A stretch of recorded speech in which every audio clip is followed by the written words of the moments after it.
आज के इस एक दिवसीय धरना प्रदर्शन के कार्यक्रम में पार्टी के सम्मानित नेतागण,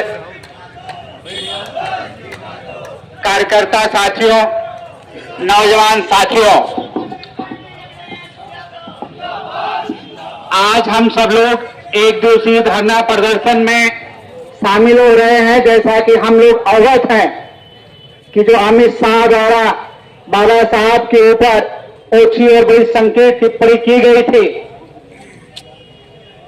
देश के परिपार गृह मंत्री अमित शाह ने बाबा साहब का अपमान करके ये साबित किया है कि उनकी बौद्धिक हैसियत, राजनीतिक समझ या संवेदना कंगना रनौत के बराबर आ गई है, बल्कि कंगना रनौत से भी मूर्खता का काम उन्होंने किया है।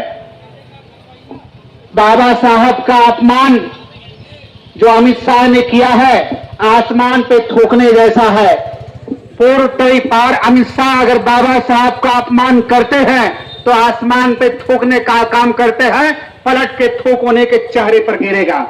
बाबा साहब की राजनीतिक विरासत व वैचारिक विरासत इतनी हल्की नहीं है कि भाजपा और आरएसएस के लोग बाबा साहब का प्रतीकात्मक फोटो लगा करके उनकी राजनीतिक व वैचारिक विरासत पर कब्जा कर लें। बाबा साहब के राजनीतिक विरासत, वैचारिक विरासत पर चलना तलवार की ढाल पर चलने जैसा है। ये अंग्रेजों से माफी मांगने वाले लोग बाबा साहब की विचारधारा पर 4 कदम भी नहीं चल सकते हैं। ये वही लोग हैं जिनकी राजनीति की शुरुआत तिरंगे के विरोध से, तिरंगे के नफरत से शुरू हुई थी, संविधान के नफरत से शुरू हुई थी, धर्मनिरपेक्षता के नफरत से शुरू हुई थी, मनुस्मृति जिंदाबाद से शुरू हुई थी, गोडसे जिंदाबाद से शुरू हुई थी। ये वही लोग हैं जिनको बाबा साहब से नफरत है, संविधान से नफरत है, समानता से नफरत है, न्याय से नफरत है, बंधुत्व से नफरत है, दलितों, पिछड़ों, आदिवासियों से नफरत करने वाले लोग क्या जाने बाबा साहब इस देश और दुनिया के लिए क्या थे। उन दबे कुचले लोगों के लिए बाबा साहब की क्या अहमियत थी। बाबा साहब हमारे बीच नहीं है, लेकिन अम्बेडकरवाद हम लोगों के बीच हमेशा जिंदा रहेगा। ये देश में सावरकर और अम्बेडकर एक साथ नहीं चल सकते हैं। इस देश में मनुस्मृति और संविधान एक साथ नहीं चल सकता है।